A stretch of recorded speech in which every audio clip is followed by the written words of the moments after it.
Hello and welcome again to another edition of This Week in ITFC History. My name is David Diamond and I'll be here each and every week to discuss the names, the games, the wins, the draws, the losses from this week in ITFC History, accompanied as always by the Renegade Statman.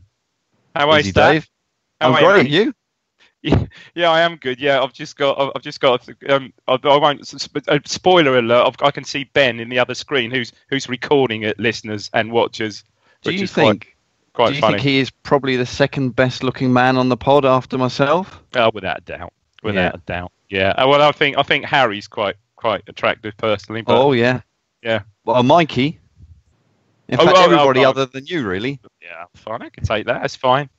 But You're as I'm the most knowledgeable, doesn't really matter, does it?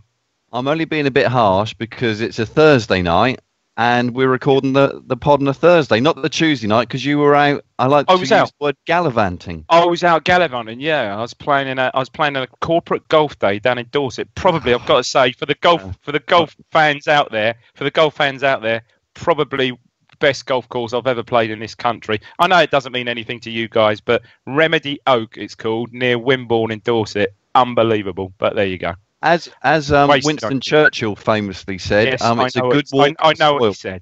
I know it was Mark Twain before everybody starts sending me messages. But Stat, where are we going first? Let's go, because you haven't had your dinner. Well, I haven't had my dinner. It's just a standard thing now when we record the pod. We're going back to 1971-72. It's the 7th of September. I double-checked. It's a 7:30 kickoff. I didn't want you to be funny and say it was 7:45. So it was when we had a 7:30 kickoff back in the Portman Road days. Bobby Robson in the home dugout. Yep. Franco Farrell was in the away dugout, manager of Manchester United. Okay. We just played Manchester United on the Saturday at Old Trafford. We lost 1-0. Playing them again 3 days later.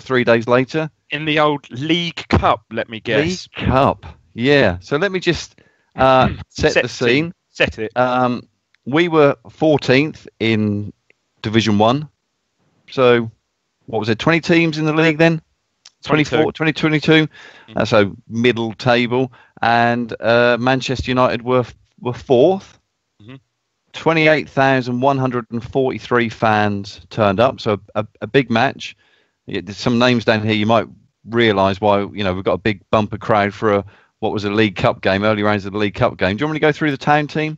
Go through the town team, Stat. Go on. Leon Best's granddad, David Best, was in goal. Yeah, without question, yeah. Jeff Hammond, who is linked to some town player, isn't he? He's Richard Wright's father-in-law. Yeah. Mm-hmm. Yeah. Colin Harper, Bobby Bell. Colin Harper sadly died just this year, didn't he? So, Bobby Bell, yeah. Yeah. Peter Morris. Player, yeah. He sounds like someone my dad would have worked with. Diesel, they used to call him. Diesel, yeah. Well, why was that? Because he never stopped. He used to run like that, like a diesel. Oh.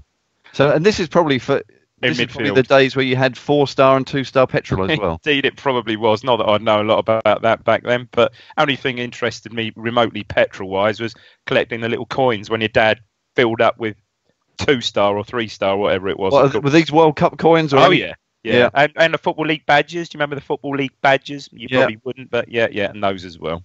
And your sister's favourite player, Jimmy Robertson? Jimmy Robertson, he was indeed. But however, I can remember going to this game with my mum and my dad. It was a family. Never ever went to football. Only once with my sister.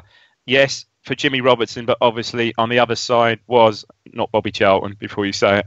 None other than the great Alex Stepney. It was none other than the great George Best. Best. Goodness me. Footballing god. And he certainly was that night. This Stat is a really great game you picked there. This is a seminal game in Ipswich history. It really is, because of the repercussions after the game and what happened. Yeah, after the game and the very next day. Was that what the repercussions after the game? You stopped late and the chip shop was closed. You mean, or stuff like that? You couldn't. Obviously that. Yeah. Well, let me finish the team. So we had your sister's favourite, Derek Jefferson. Yeah. Mick Mills. Do you want to talk about what position he was playing in? Most people would see him as a fullback. No, Mick Mills was certainly playing midfield then, because you'd have had Jeff Hammond at right back and Colin Harper at left back. So Mills would have been certainly in midfield, somewhere along the midfield. Go to the top of the class, Mr. Diamond. We had Frank Clark. You're probably telling me that he was the brother of Leeds' Alan Clark. Yeah, I'm never gonna tell you that. Also, brother of Wayne Clark as well, I believe. Clark with an E, of course, not to be confused with the Forest left back without an E. And who became the Forest manager? He did. He did. And we had Mick Hill, more of Mick later. Yeah. And Johnny Miller. Again was in the 11. But yeah, again, those two. I mean, we're looking what 45, 46, 7. My God, hang on, 47 years ago. Christ Almighty. And both those in recent years have died. Mick Hill's gone. Johnny Miller, I think, in recent years as well, passed on. Yeah. Now you're going to have to help me with the United team, because I kind of, with my limited knowledge, knew a few of the players. So I'll tell you who I knew. Yeah. Alex Stepney. Yeah. Brian Kidd. Yeah.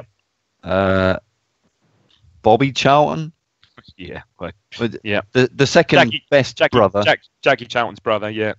Big Jack. Yeah. Good old Big Jack. George Best, as you mentioned. And that was it. So the other names, and you can tell me what their first names are. So we've got Dunn. Richard? Tony Dunn. So again, played 3 years before 1968 as part of the European Cup, winning first English team to win the European Cup. Manchester United won the European Cup. I've never heard that before. Their fans don't go on about them being the first English team. Because Celtic won it the year before, of course. Yeah. James. Unless that's his first name. David James. I think his name was Steve James. Yeah, Steve James. I'm not really a regular, I'd say. Morgan. Wes. Willie Morgan. Right wing. Willie Morgan. Yeah. And Aston. I want to say Merrifield. Aston. Or whichever one is in. That was the one. That was John Aston, a very tricky winger who again played in the European Cup final, I believe, left United and went to play for Luton, I believe, in the sort of 70s, later on in that. Yeah, certainly mid to late 70s, played for Luton Town, yeah. Before we talk about the game, and I don't know how old you were there, 71, you were about 35 or something like that. Can you remember the whole thing about George Best? Yeah, it's incredible. I mean, the hype. So just getting back to the manager, so Frank O'Farrell, I think, was probably, he replaced, I'm pretty sure it's Frank O'Farrell that initially replaced Matt Busby. And I've got a feeling even Matt Busby, after O'Farrell was sacked, and I'm pretty sure that season, may have even come back for a stint. And then the final straw with Best, he fell out big time, who eventually replaced Busby was, of course, Tommy Docherty, and that's who Best had fallen out with. I'm pretty sure around about this time, Best had already stopped playing football for a bit, but was persuaded to go back and play again. And I've got a feeling this was one of his perhaps first, I don't know, whether one of his first games he'd actually played that season.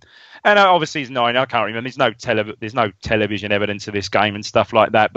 And it's all hazy. But all I know is he just absolutely, I think we went, you go through the goals. I think we went 1 up. I seem to vaguely remember. So do you like my new notes where I've done little sort of flashes now? So the first flash we've got is goal. And I kind of wanted to do it a bit like Radio Orwell used to do, goal action. Charles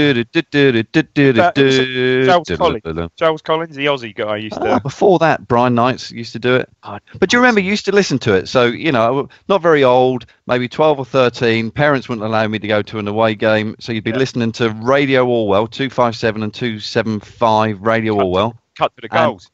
They'd play some music, and then next thing they'd play that music, and you'd be like, what's going on? And you could always tell before the commentator actually spoke whether we'd scored or not, depending on whether we were home or away and the volume. But yeah, so if you were at home watching this game, goal action comes in, going across to Portman Road, and there's a big cheer. Your sister's favourite. Was he a bit of a looker then? Jimmy Robinson, he's a bit. Yeah, it was a big signing for Town. Yeah, big signing. Tell you who's got a very soft spot for Jimmy Robertson is Darryl Jones. I think that was his first. That was his first hero. Yeah, first ITFC. Yeah, definitely. So yeah, you're right about there being no TV evidence. So I'm relying on your knowledge. So my notes have put goal Robertson. Can't find any articles on this. I can't. I remember, I know Best scored. I think Best scored twice. One quite ridiculous goal. Yeah. Okay. Tell me about the Robertson goal. What were you doing? I was obviously watching the game, but I can't, for once, I cannot recall the goal, funny enough, from 47 years ago. I can't quite remember it, but I know, I remember he went one up. You must remember. Come on, it's only 47 years ago. Were you in the posh seats? Were you on cushions? No, I was probably standing on a little stool somewhere in front of the, probably in the new stand, which is only about 3 or 4 weeks old, of course. The Portman stand. Were you too posh to stand on a crate then? You had to have a stool? Or stool, a crate, whatever it was. Yeah, I mean, a crate, crate was standard, but if you had your own special stool. No, it would have been a plastic crate, maybe, yeah. I seem to remember, yeah. Or even a box, I seem to remember. Not cardboard, but yeah. Right. It's a bit you're in a rate. Town take the lead. Jimmy Robertson somehow puts Town in front on the 8th minute. And then there's a goal for Manchester United. Harper brings down Kidd. Yeah. Don't know any more than that. Yeah. And Morgan steps up and sticks the penalty away. Willie Morgan sticks the penalty away. Willie Morgan went on to play for latterly, left United, went on to play for Bolton. I'm pretty sure Willie Morgan played in the Worthington ridiculous goal game against us in 79, I think. Definitely. So when you're saying the ridiculous goal, that's when Frank Worthington beat about 3-4 players and did a little chip over his shoulder. One we did, one where he juggled it over his shoulder and turned and volleyed, yeah. Was that goal of the season? I'm pretty sure it must have been, I think. Not on Match of the Day, but on independent TV, wherever whatever it was there. Definitely. And then I've put down the notes down here that it turns into the George Best show, according to the articles that I've seen. And you're right, he scores 2 goals. He scores the United take the lead in the 37th minute, and he basically effectively kills the tie off just before half-time in the 43rd minute. So the 2 goals that I've got, I think his first one, do you remember the goal? It was one, I'm pretty sure, when he was sort of like almost hit it in. He'd beaten like 2 or 3 players and like fell over, yet still put it in. Is that? Yeah, I mean, I've got notes. He was lying on the ground and he knocks in his own rebound after the header came off the bar. He could do anything, that boy. He could do anything, yeah. And then obviously he scored 43rd minute. So we go into the second half. Town don't score at all. Going back to this, I do a little bit. You could do your pristine notes, but I did a little bit more digging, and I thought, God, why were the crowd so, anti-Robson? One, because as you quite, I think you mentioned right at the start, Mick Hill, as you mentioned at the start, was a real crowd favourite front player, and I think you said they substituted Mick Hill, so that got the, Brian Hamilton came on. Yeah, Brian Hamilton, a new signing, very early in his Ipswich. In his Ipswich career. However, although we did score a penalty that night, this was our 6th game of the season. We'd scored 3 goals, and I was at this game as well. We beat Coventry 3-1, second game of the season. So 5 of those other games we didn't score. 4 of those games were 0-0, and I did a bit of checking from the season before, and the last 2 games of the previous season were 0-0. So from the last 2 games of the previous season, for the first 6 games, 8 in total, 6 were 0-0. So the crowd was getting fairly restless and obviously hankering after a goal scorer. And look, Best absolutely ruined us that night, absolutely destroyed us. And I've seen Robson's book, I know you've read his book, his first book, that Time on the Grass book, where he said the crowd really didn't see it, but it was George Best was the difference, his genius. No one could have lived with him that night. Probably one of his last great games for Man United, probably. So imagine that Robson, very, very alarmed, went home, obviously just saying, well, Best all on another level. Got the call the next morning, say, can you come and meet the board?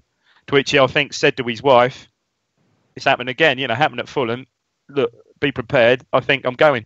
Turned up to the board meeting, to which, as word has it, John Cobbold stands up and says, right, Bobby, first of all, I'd like to apologise for the behaviour of the crowd and his attitude towards you last night.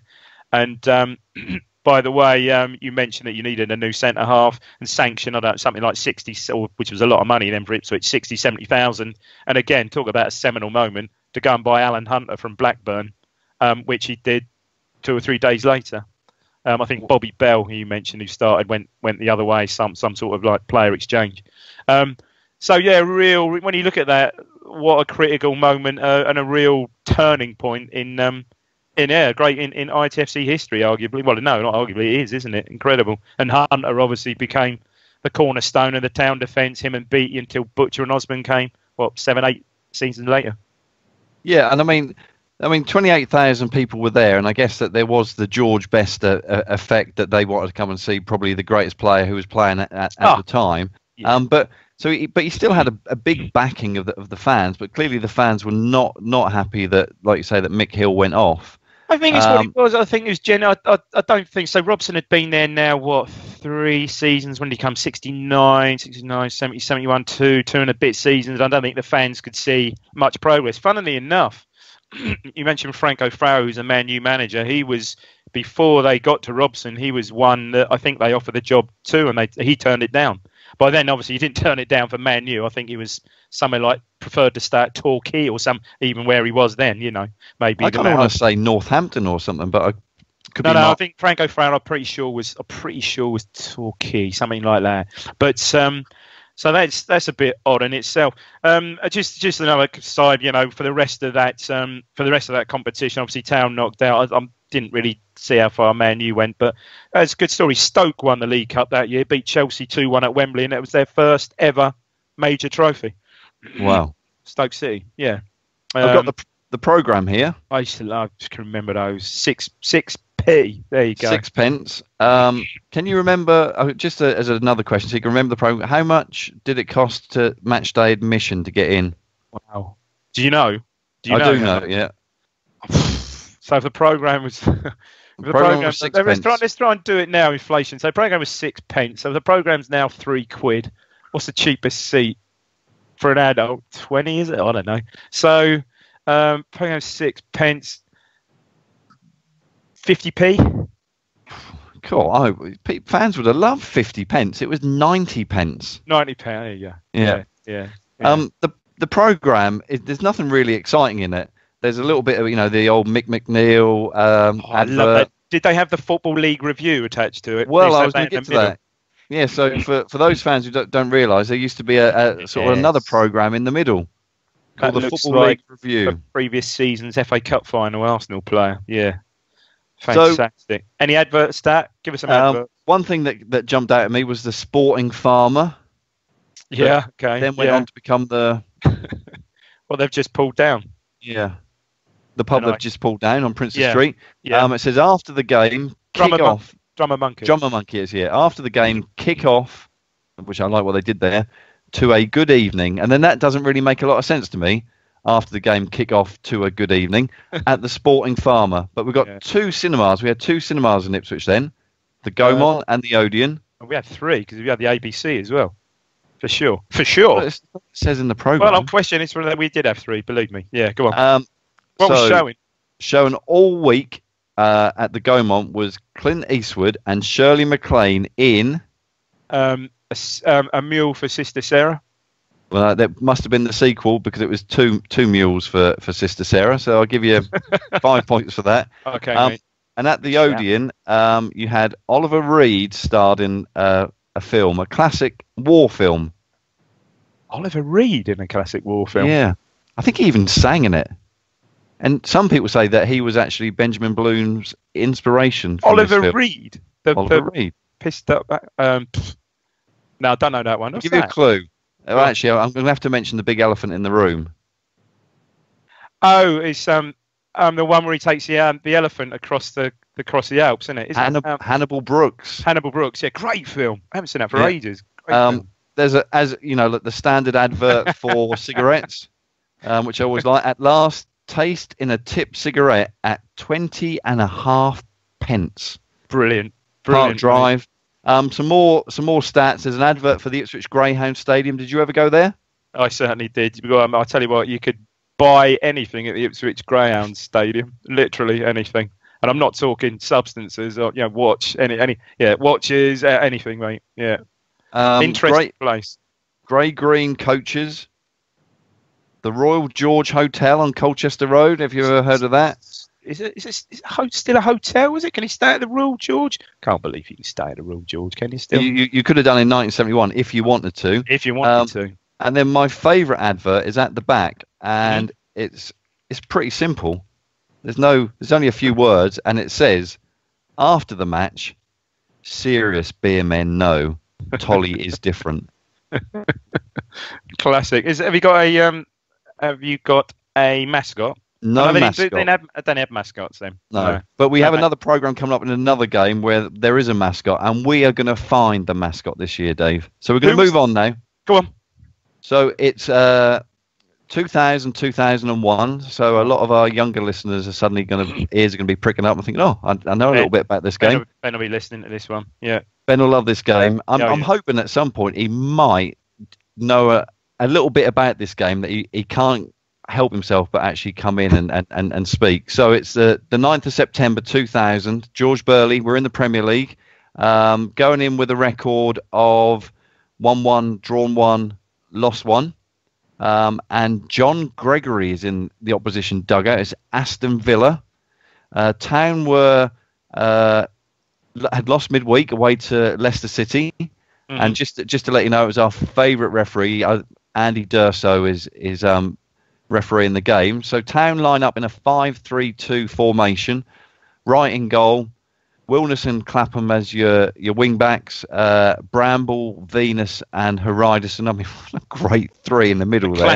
The classic formation. Go on. Yeah, Holland, Magilton. Scowcroft was making his first start of the season in place of Stewart. Johnson, who obviously on his day was better than Marcus Stewart started. We all know that. Jermaine Wright. We spoke about him last week. You don't, until you hear that side. I mean, obviously we remember it, but what? Just ridiculous side. It's just ridiculous. How the hell did we not go up? How do we not romp the league by about 10 points, for Christ's sake? What a side! What a side! Well, opposition for Villa, and I kind of ran out of time with this, so some of them I kind of was going to guess, and I decided not to. So David James in goal. Yeah. Was that after his Liverpool days, wasn't it? So I don't know. So he'd gone Watford, Liverpool. I don't know how he got to Villa. Alpay. Yeah. Wright. Steve Wright. Steve Wright, that was it. Yeah. No, it wasn't Steve Wright, was it? No. That wasn't Steve Wright. That was a little tiny Wright. Oh, what was his name? Ian Wright. Alan Wright. Little Alan Wright. Right, yeah. Little tiny left back. But I think the next player's first name is Steve Stone. Steve Stone. Yeah. Some guy I've never heard of, Gareth Southgate. Yeah. Gareth Barry, was it? Yeah. Paul Merson. Yeah. George Boateng. Yeah. Dion Dublin. Yeah. I tell you what, he annoys me. He played for Norwich for about 6 months, and he's kind of like, he's like one of their biggest. He's almost up there with Huckabee and Edie. And then you see him on Homes Under the Hammer, and I just have to turn off now when I see him on that. He started one of my favourite programmes. He started with Norwich, didn't he? That was his very first club. He came through there. Like, I don't even think they had academies then. Their youth team. Lee Hendry, and the last player we're going to mention, and he's got a big part in this, Luke Nillis. I think I might be able to still hear the crack now from 18 years ago.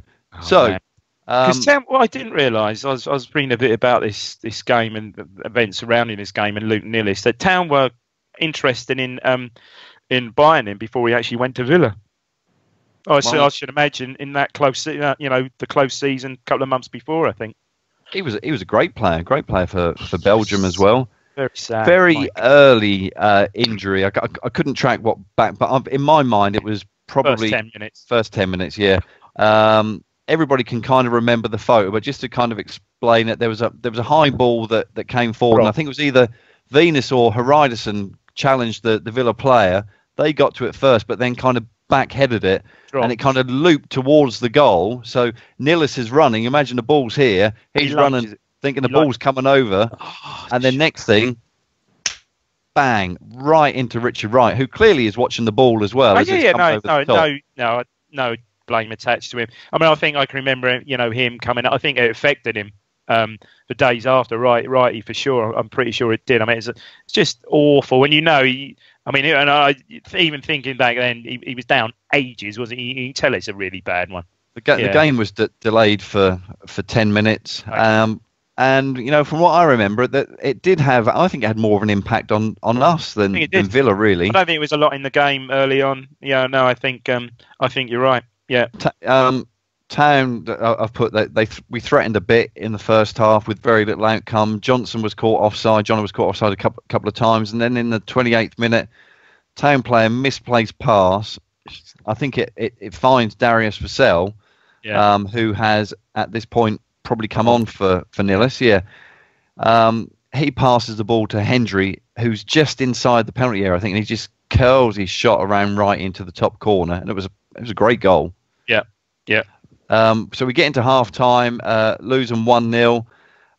9 minutes into the second half, Dion Dublin, one of the simplest headers he's ever going to score from a corner, puts them 2-0 up. He gave it that, then he gave it the old Dion. I can't get my arms straight. He gave it to Dion Dublin. Yeah, he did. Then what happened was that clearly Burley wasn't very happy, so he brought John McGreal on for Vino after that second goal. At this point, Villa have also got Ugo Ekiod on, and obviously he sadly passed away a little while ago. Stewart and then Rusa come on. I think Stewart probably comes on for Scowcroft. David Ginola actually comes on in this game for Villa for Darius Vassell or Darius Vassell. Sub got sub, didn't he? I love that. Sub got sub. I love that. Yeah. And then in the 88th minute, Scowcroft's still on the pitch. He headed it down and into the penalty area, and Stewart finished from 5 yards. That was the first goal from a Town striker that season.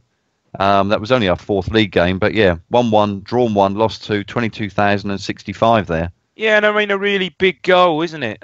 Is Stewart. So Stewart comes on for Johnson. Johnson, as you say, a bit frustrating, being caught offside. I can't remember us really creating too much until then.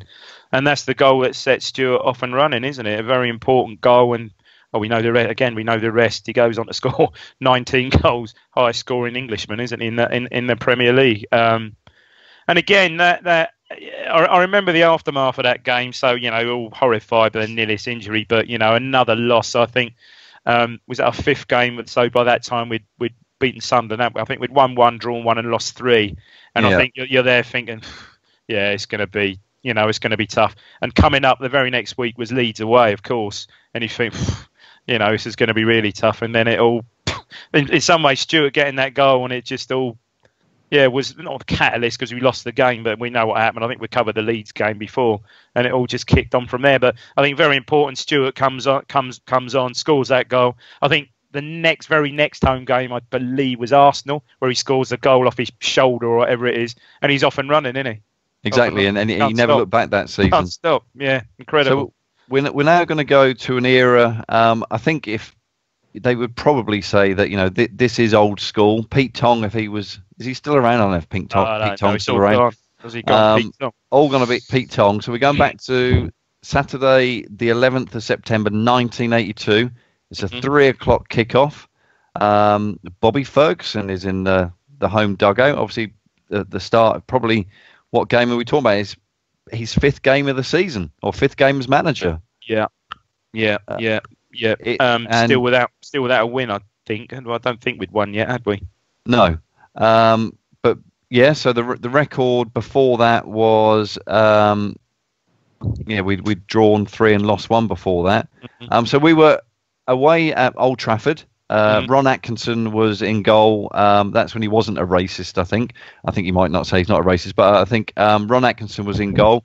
Just to kind of let you know, just to put a bit of context here, big game of the day. Certainly was match of the day. Ipswich and Manchester United finished 2nd and 3rd. Huge game. In 80-81. And what actually was actually bigger in this game was that Mick Mills played his 732nd appearance for Town. He only went on to make 741, so he was right at the twilight of his career. And apparently he was due the night before to meet Manchester City to discuss a deal, but that didn't materialise. So he didn't see them. And then he was also left out, and I can't believe this, he was also left out of Bobby Robson's first England squad. Yeah, he was. Yeah. I think they played Denmark. drew 2-2, I think. Yeah, because I believe Osman played. I think the centre halves that night were Osman and Butcher. Maybe even been Osman. No, it couldn't have been Osman's debut. No, don't think it was. But yeah, it was controversial. Yeah, that Mills. Yeah. We'll go through the team. So it's Cooper. I mean, this is the sort of team that if you're lying asleep, that this team will just come to you, basically. So it's Cooper, Burley, Mills, Butcher, Osman, Tyson, Walk, McCall, Mariner, Brazil and Gates. The eagle-eyed or eagle-eared amongst you, we said that last year. Do eagles have ears? I'm guessing they do. But yeah, the eagle-eyed would have noticed that Arnold Muren wasn't playing.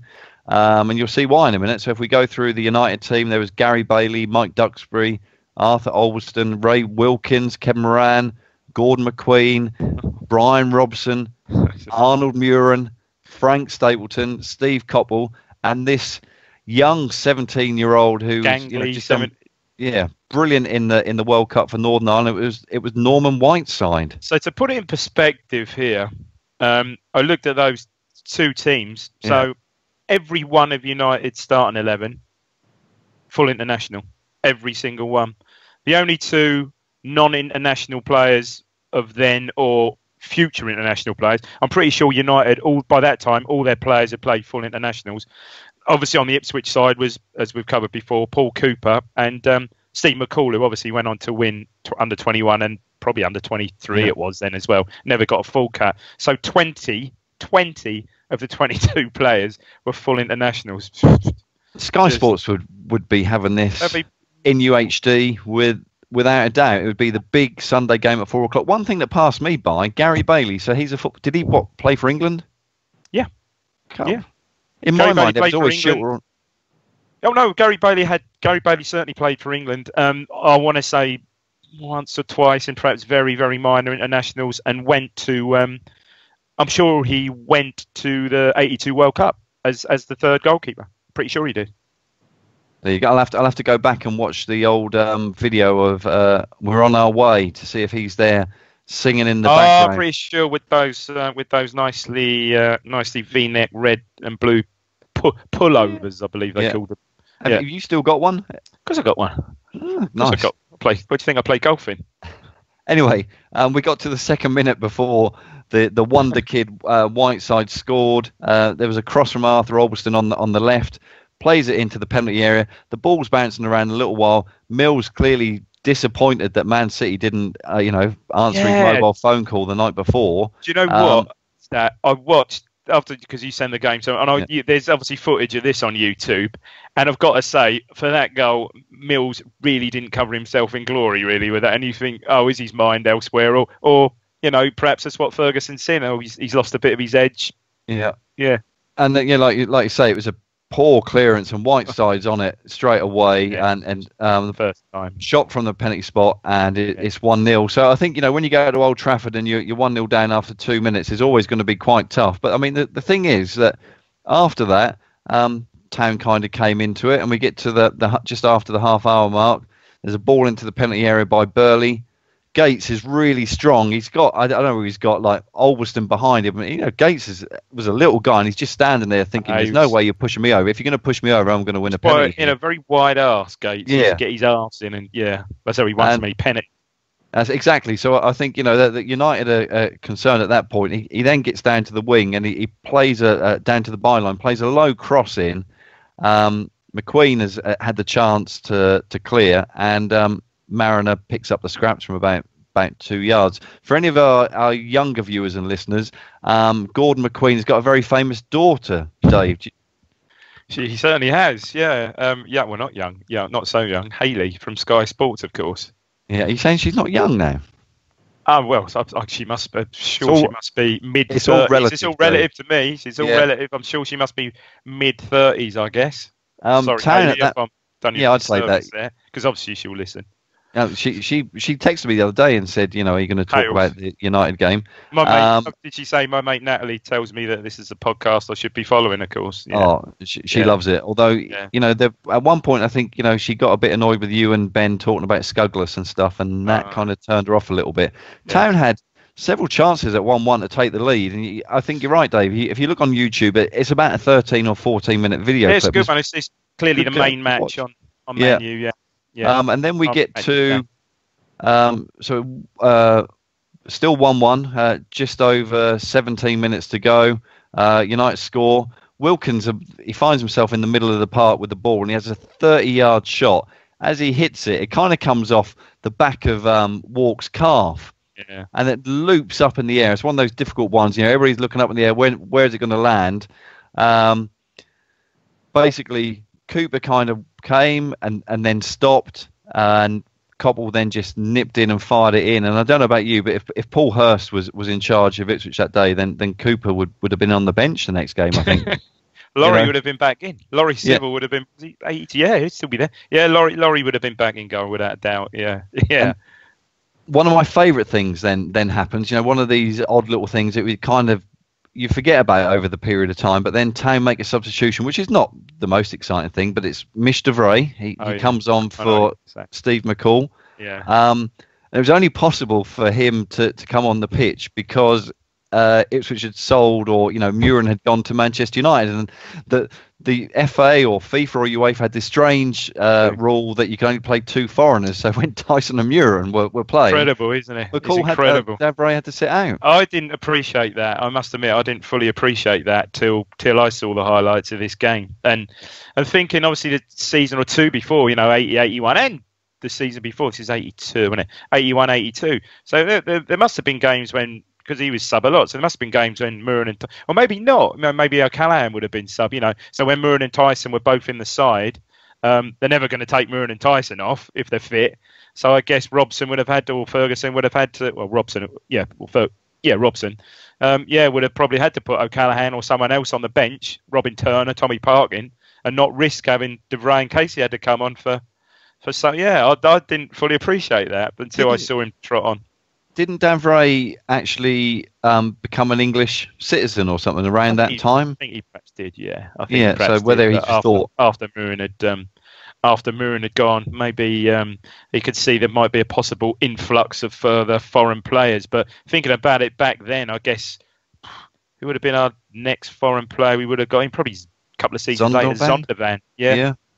But it's quite an extreme measure to take to get into the first team, isn't it? That actually I'm gonna, sell my allegiance to another country so I can get in. And do you know what? At the end of the day, with DeVray, I mean, he was never going to play in front of Maron and stuff. But when Maron left, I want to say he had a reasonable Town career without one of these odd players. DeVray, a reasonable Town career without ever being a nailed-on regular. If you know what I mean. I'll tell you what. Because then. I suppose after he did get in the side, after Mariner went, a season or so later, then obviously perhaps a season after that, when DeVray, I guess, was still there, we got Kevin Wilson, who was jockey, was prolific, wasn't he? Brilliant, wasn't he? He was great.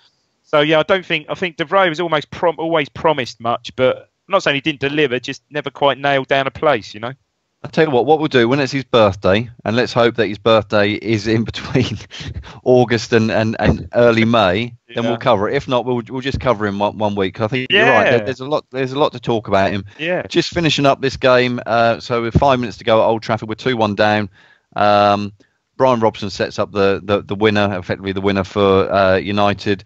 Whiteside receives the ball just inside the penalty area, and I tell you what, 17. Like you said, chips it over. Osman is coming out, going in a little bit for the tackle, sliding in a little bit, but he chips over Osman and Cooper into the back of the net, and it's 3-1. Well, he was a player. I mean, but for injuries, my God, I mean, he had terrible injuries and just never, obviously. Well, Christ, he played at a World. Did he probably played at 2 World Cups? Were Northern Ireland in '86? I think they might have been, but never ever fulfilled. He'd have been a Barcelona player, for Christ's sake, wouldn't he? Well, Christ, he's playing for Man United, but like Mark Hughes, who went to Barcelona. He'd have been a Barcelona player, probably. He had the body and the physique of a seasoned professional at 16, 17. Didn't he? Incredible player. What a player! Sounds like you're a big favourite of his. Yeah, he's a great player. Great player. Just a little tidbit before we move on. So the next game that Town played after this match, they were off to the Stadio Olimpico for the UEFA Cup first round tie against AS Roma. Yeah. Yeah. Those were the days. Those were. I mean, they got stuffed over there 3-0. But I think I did a bit of check, and I vaguely remembered this, but they still didn't. So even the league game after that, they didn't win. But they, I'd say they got their season off to a they up and running 2 weeks later when they won 6-0 at Notts County. Yeah. Well, if you look at it, this season, like I said, there were only 40. Well, I say only 43,000. You know, Old Trafford. When you watch it on there, the Stretford end looks great, That but was you know, probably round about not far short of capacity then. yeah. At the end of the game, that was our fifth league game. We hadn't won any. We'd drawn 3. We'd lost 2. So that's 3 points, as Ben would say, and we were in 21st place. Yeah, I mean, and don't forget the previous 2 seasons we'd finished second. Yeah. And probably 1983rd, or no, maybe a bit less than that, but certainly top 5. So this was the one. So obviously Robson's now gone, and this was it. This is a season where certainly later on that season, I think Brazil goes to Tottenham. Ultimately, Brazil ends up at Man U, and I think it's a season later then we lose obviously Walk and Mariner and Tyson. Tyson certainly goes after the end of that season, and it all starts to fall apart as we know, you know. But I think we still had a half decent season, as we would with a team there, and finished. I think we finished 9th, something like that. I was going to say just inside the top 10, I think. Yeah. Well, great number 1. Have you got the number 1? Great number 1. Oh, I tell you what, I forgot the number 1 this week. Oh, great My number goodness, 1. All I'll say to you, give me a simple clue. All I'll say to you is Rocky Balboa. Rocky Balboa. Dun, dun, dun, Oh. dun, Is it the Rocky Horror Picture Show? Yes, the one. Yeah, that's the one. Great, you know, time warp. Yeah. Was that number 1? Time Warp was number 1. You know, it's Eye of the Tiger stats. Eye of the Tiger. I don't know about you, but nobody's picked up on this. But I think having Eye of the Tiger played before sports events, maybe like boxing or other things, when people are coming in, that would lift the crowd. Yeah, why don't they do that? Who sang Eye of the Tiger? Who sang Eye of the Tiger? Eye of the Tiger was sung by Survivor. Survivor. Wow. There you go. My first guess, if you'd have said that, I'd have said probably the Birdie song. What was number 1? Yeah, that's why that was like 4 years before. 2 years before. Yeah. But good number 1. However, not as good as the number 1 on our last game, which is a classic. Our last game, so it's the 81-82 season. You know, not your favourite season. We all know that you like 1980-81, but you know, 81-82. This is very close. Basically, let's go for it. So it's 3 p.m. kickoff as a Saturday.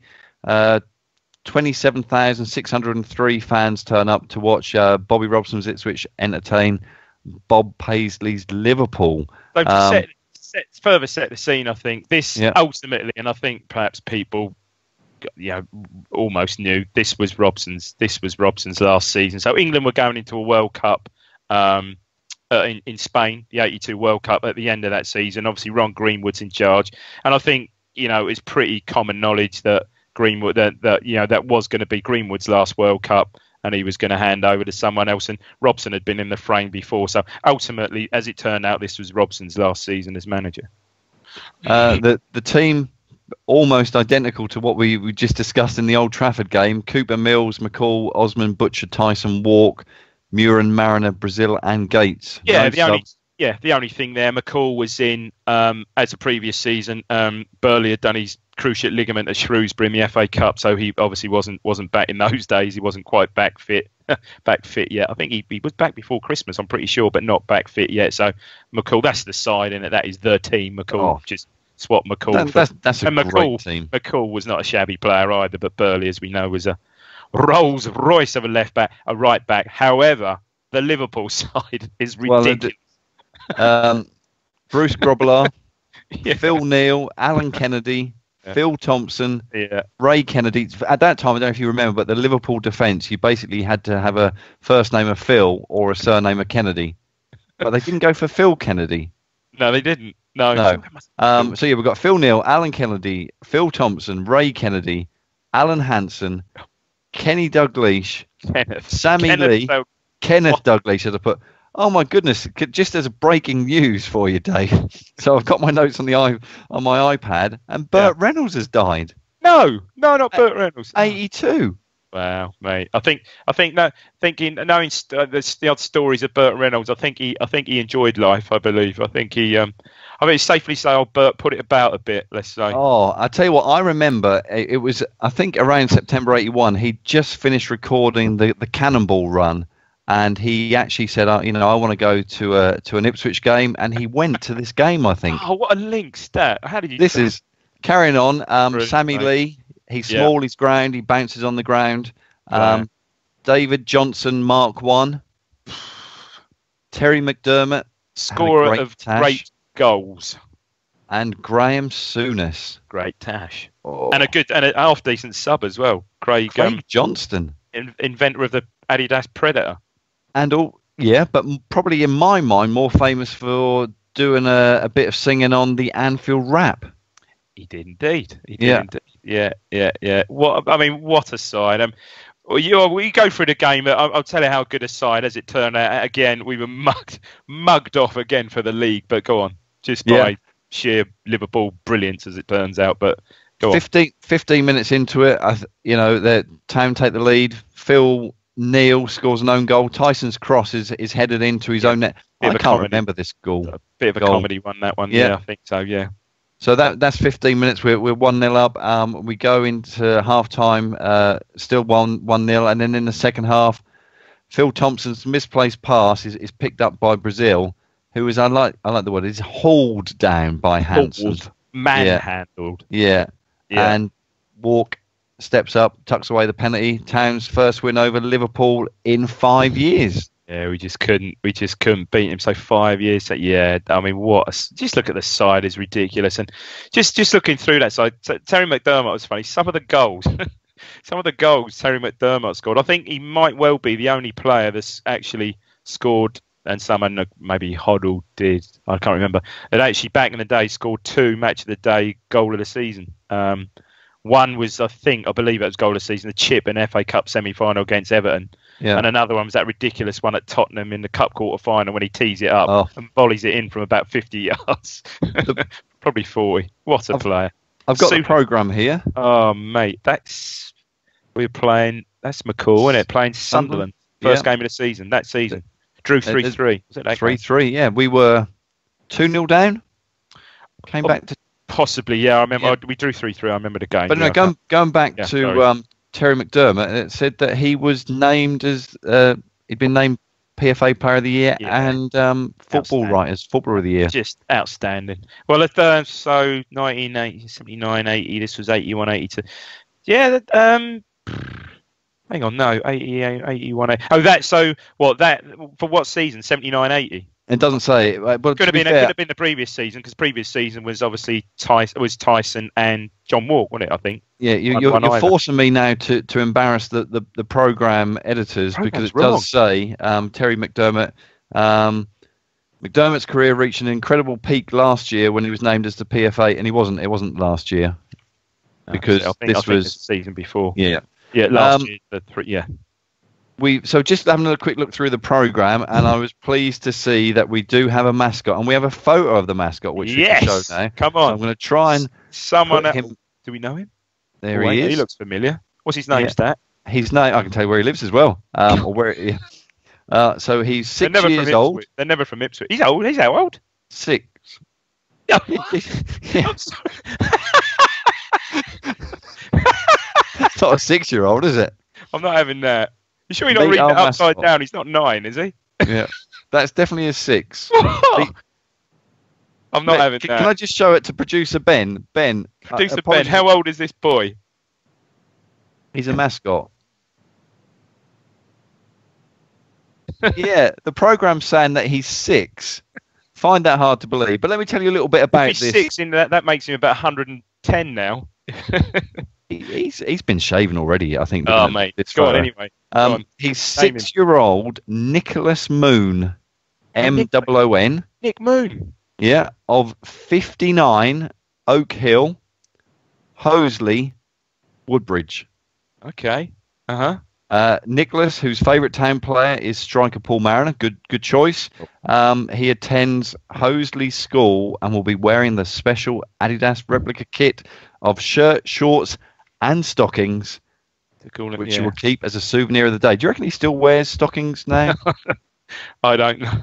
I don't know what is from Hoseley Bay Colony. No, so yeah, if you know, he Nick. probably looks about 140 now. If that's what he looked like when he was 6.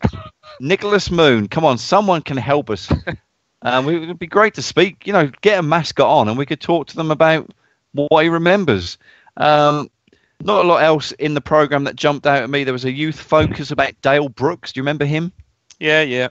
I think he went on to. He was from like Lowestoft. I think he went on to manage Lowestoft Town, something like that in later years. Yeah. Big shock was. I mean, you look at the program, and Ariston washer dryer back in 1981 cost really 280 quid.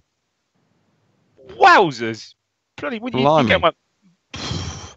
A little bit about Arnold. That's about $1,000 today. Yeah, Arnold Murin in the middle, but with a little bit about little rally bikes. They took an advert in the middle, which I liked. Cool. That. And then we've got a big thing about the inside story with Mel Henderson. And there's news that Town had pipped Manchester United in the race to sign schoolboy international Shearer. It was actually Declan Shearer, and he was an Irish schoolboy. Oh, right. Don't think he ever amounted to anything. No, Mick Mills had done his favourite bit. There's a bit about you get some free razors if you buy some oil at the petrol station, which is kind of standard. I use them now. Do they have any old? I usually have Ron Ellis in there with old games from the past. Well, we've got this bit. Do you remember? John Ellsworthy. John Ellsworthy. But my favourite bit. Well, actually, there's 2 bits. So we've got what was on at the cinema. Now, at this point, we only had 2 cinemas. They were the ABC. Thank you. Yeah, and they had a double bill. And you can tell me what the second film is in the double bill. So the first one was Every Which Way But Loose. That's one of my favourite films. So the second, that must have been on re-release, that was out earlier, would be Any Which Way You Can. Any Which Way You Can, a double A. What did double A mean? Like parental guidance type thing, double A, I think so. So we've got a flashback, Ron Ellis's flashbacks, so you can see. Go on. But let's go to the other cinema, because I don't think you went to the ABC cinema. I think you were at the Gaumont. Yeah, I know what you're going to say. On the 13th of September 1981, they won a verse of showing racy films there. Racy. Did you ever see Ultra Vixens? And that was followed. There was a double bill by Super Vixens. No, never saw it at the cinema. But I noticed in the crossword, I hadn't done the crossword, but I noticed in the crossword one of the greatest clues ever. So can you guess it, right? 6 letters, and it is, this is the clue. I noticed it because it went on for quite a long time. Defender who sounds as if he should have been with the Lions, but was actually with the Tigers until he joined the Wolves. What's that about? So you went from Millwall to Hull to Wolves, did he? Well, I tell you what, if you've cracked their code, I think I might have done. No idea. I guess they don't give the answers, do they? I'm going to have to get next week. The following You've got to go upstairs and get following week's program. In the loft. And there's a standard Bell's Whiskey advert. There's no substitute for Bell's Whiskey. I beg to differ. There's quite a lot of substitutes. Mick McNeil still advertising on the bottom. Yeah, of course it is. Who was the ref that day, Stat? They're usually well-known refs about that time. I was going to say S. Saka of Ipswich, but then I realised that they were the match ball. So the official today was Mr. Ray Lewis, not he who used to play for the Baltimore Ravens. Not that Ray Lewis, but not Ray Lewis. Not Ray from the Baltimore Ravens. He had a great name for a referee, a great place where he lived from a referee. He came from. This was got to mention Great Bookham. There you go. Yeah, you knew that. Sorry, you knew that he was from Great Bookham. Yeah, I did. Yeah, Ray Lewis. Yeah, that was. At least let me say the joke. Sorry, mate. It's football triv, isn't it? Of course, you know that. This season, can I just finish? Was he married, and did he have any children? If you know him so well, I reckon. Yes, he's married. I reckon he had. Mr. I reckon he had a boy and a girl. I reckon he had 2 kids. You're wrong. He had a girl. Close. Oh, hang Close. on. His wife was pregnant, so you could have been right. Can I just say so when I say Ipswich were mugged off this season, they had a reasonable run after December. So they played 25, won 17, drew 3, lost 6. Something I think I've got that right. Liverpool's last 25 games was a bit ridiculous. Played 25, so at Christmas Liverpool were 12th. At Christmas, 12th, languishing for them. Well, you're right. Just to jump in there, after this game we were 3rd and they were 17th. Unbelievable. So by Christmas, they hadn't really done. They hauled themselves up to 12th. I think you can safely say they had a pretty impressive post-Christmas run of play 25, won 20, drew 3, lost 2. Who did they lose to? I don't even know. I think Swansea finished quite high up that season and may have beaten them once, but absolutely bonkers. So any other season with what did I say? Won 16, 17, drew 3, lost 7. That have got you across the line probably and in normal circumstances. Tell you what, the season before, if Ipswich had that run in 80-81 when Villa won it, they'd have romped home, for God's sake. Just madness, absolutely madness. Ifs and buts and maybes, Dave. But what a number one. What a number one. What do you reckon it was? So September. This is 981. It's a classic. I warn it. It is a classic.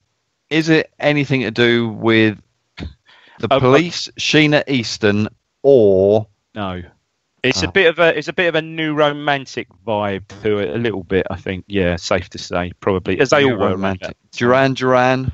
Far off. Bit no, not. Spandau Ballet. It was not Goal by Spandau Ballet. No, a bit later. This is a classic. I think even Ben would acknowledge this is a classic. It was a rework of an old Northern Soul tune. There you go. Was it? It wasn't ABBA. No, it wasn't ABBA. Shall I? It was Tainted Love by Soft Cell. Oh, Mark Armand. Good tune. Yeah, I used to have the 12-inch remix of that. It's an absolute banging tune, isn't it? Absolute banging tune. Tell you what, Stat, enjoyed that this week. A win over the European Cup winners as well, Liverpool, which, as you said, back in the day then was very, very rare. And obviously I didn't lose many, but that Liverpool side, I'm sorry, it's just ridiculous, isn't it? Oh, well, you know what surprised me out of all of it was that David Johnson was still playing at that point. Yeah. So he left us 70, just before Mariner came in, so 76. So. Yeah. And by that time, it established himself as it certainly played for England a few times during that period. Well, he obviously made his England debut with Ipswich, but I mean, the midfield's ridiculous. I mean, Ray Kennedy. Sammy Lee, but Terry McDermott, Graham Souness, Kenny Dalglish in there as well, Hansen. So just to let people know, if they haven't already heard the news, and producer Ben, I think he's probably already heard the news, but just the breaking news again that Burt Reynolds has died, age 82. Ben. Yeah, he is shocked right now. Yeah, he's it's flashed up. Yeah, Burt Reynolds. Favorite film that he was in. The original was it the Mean Machine, the original one when he was in the prison, which subsequently was done by Vinnie Jones, wasn't it? Vinnie Jones did one with a slightly different title, I think. I like him in that. Obviously, Smoke in the Bandit. Was he Smoke in the Bandit? Yeah, he was and Smoke in the Bandit 2 and probably Smoke in the Bandit 3. Yeah, but he was in the Cannonball Run, which for me is one of the greatest films. And it was also very much in the. There you go. He was also in very much in the very disturbing Deliverance as well. A clean-shaven Burt Reynolds. He was. There you go. So Stat's got the call. Stat's got. No, I haven't. So my son has just come back from training. He's got a new team. He's playing for Witnesham Wasps in the Ipswich Suffolk Youth League. So I reckon he's coming back to tell me that in his new position of right wing back, as he's been playing, that he is yet again absolutely shattered. He used to be a forward and basically just stood on the halfway line and didn't really move a lot, and now he's up and down the pitch. So I'll catch up with him later. So we're going to move to birthdays. Yeah, come on, who we got? Three birthdays. Two of them quite recent players. Well, they're all fairly recent. So on the 8th of September, Nicky Forster will be 45. Nicky Forster. I like Nicky Forster. Yeah, I like him. Season? Yeah, permanent signing. We signed him from Reading. He was on a free transfer. He was there for 2005 to 2006. but his time with Ipswich, he was hampered with several injuries and stuff. So he only made 22 starts, 3 subs, and 8 goals. Then in a McCarthy-esque sort of transfer, we got him on a free, and then sold him the following year. He went to Hull City for 250 grand. Yes, we know. So would we have then got, what's his face in? Sam Parkin? Or is that a bit late? Parkin was, yeah. Oh, Cool. no, he was he around the same season, Parkin? I think, do you know what? I think maybe they may have even played up front together when Forster was fit. Yeah. Ben's just doing his best Sam Parkin impression, I'm sure he is. And as we all know, Sam Parkin scored all of his goals, all 5 of them, at Portman Road. Away from Portman Road, yeah. He didn't at Portman Road. This next player, go on. I liked him a lot. On the 9th of September, Bersant Salina will be 22. 2017 to 2018, 26 starts, 12 substitutes. What stupid manager would have him as a substitute? Start him. Scored 8 goals. Great player. Including several potential goals of the season. I think he could have had his own one like Lawrence the season before, but the goal of the season, was it the one at QP? No, Leeds at home, wasn't it? Ridiculous. Leeds at home, yeah. 10-man Leeds, though, wasn't it? Well, it's standard 10-man Leeds. He's at Swansea now. He is, yeah, it's regular. He seems to be given a bit of a roving commission at Swansea. It seems to be. Is that right? Ben will probably know that. Yeah, seems to be. I think they're indulging him a bit, as it appears to be. Change the subject slightly. How Wilder is with, I'll say it quietly, David McGoldrick. Yeah. He's purring at the moment there. I think Salina was an odd one because he scored that brilliant goal at Leeds, and then obviously we didn't score forever, did we? For the next 10 games or whatever it was, and he was never quite the same, was he? I don't know. He got Mick out of a few scraps before it turned ugly. I always got the impression that Mick being Mick just played him because he almost was forced to. Do you know what I mean? And that all stems from what happened at Burton, with the crowd and everything. Of course, he comes on and scores that free kick winner. And what did he say? If they keep, my wife told me not to do impressions, but I'm just going to go through it now. And Scottish one anyway. Yeah. Go on. If the fans want to cheer his name, then I'm not bringing him on. That's your Raoul Moot. I've got some Jenga and some Ratatouille. I'm going to practice that a bit more. Yeah. Bonkers. Did you read about him today? Sorry, going off on a bit of a tangent. Mick McCarthy again. He's bringing up that game at Brentford, and I have put an exaggerated tweet, but he's talking about 100 players now, and he's turning into my drunk uncle at the end of a party. Mick, just leave us alone. We'll leave you alone. Don't paint a picture that we're worse than we are. Give it another month, October, perhaps maybe not this international break, the next one. He'll have a job. 10 games, 10, 12 games in. He'll have another job. Fingers crossed he has a job with the Championship team. Well, he's not going to go to the Premier League, but Championship team, and we play them at Portman Road. And you can imagine Mick will say, I don't care what you say, Mr. Copper, but I'm going out the front. Yeah, that's a bit Ralmo. I'm going out the front door. I'm going out the front door. No, it's odd. We got another one.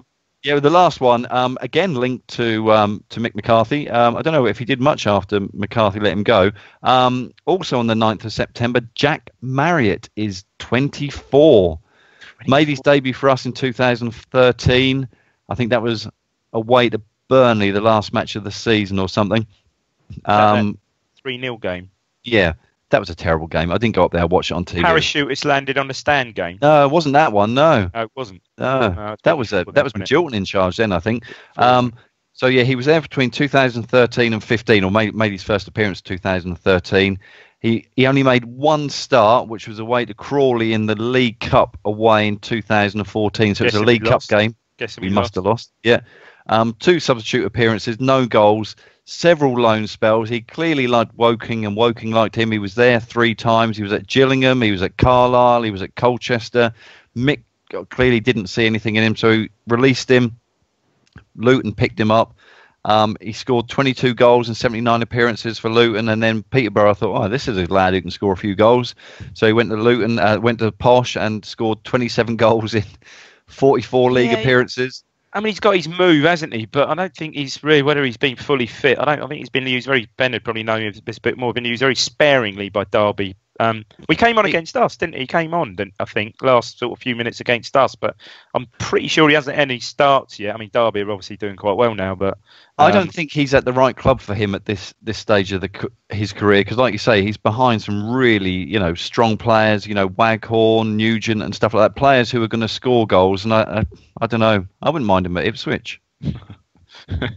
Yeah, him and Jordan Rhodes and Connor Wickham. Yeah, front three, decent. Oh, decent. That would be good. So that wraps up the last birthday. That's it, mate. Fantastic. They're brilliant. Mate, they were great games, and I must say, Stat does a lot of hard work, and he's produced all these brilliant stats, which he, fantastic. And he sends me over these games. I have a choice every week of about a plethora of games. Don't know how many that constitutes. Probably about 30 games from all down the years. So it was easy for me to pick these ones, and I apologise for perhaps if I indulged myself this week in some of the games. But I think certainly the Villa game and certainly the Man U, the George Best game were fairly, I'd say, critical games in what evolved those particular seasons and future seasons for Town. But yeah, well, that should do for this week. Hope you enjoyed it. If you remember any of the events we talk about, any suggestions, let us know on social media at Blue Monday ITFC. You can reach me at Twitter at David Diamond 3. Stat, you can reach at ChompX3. Don't forget to hit follow in there, and please give us a like at facebook.com/Blue Monday ITFC. I think we already mentioned it is International Break Week this week. We're recording this the Thursday after the latest derby where we didn't win. But so next week, I guess it could be us back again with the very next show, which hopefully will be next Wednesday. Yeah. And the magnificent Harry from Bath, I assume, will be back doing the preview with Rich or Ben, I guess. The Friday, and myself, Ben, and another will be back doing the flagship show Sunday week. So great. Lots on. Goodbye from me. Yeah. Cheers, Dave. Thanks, everyone. Mate.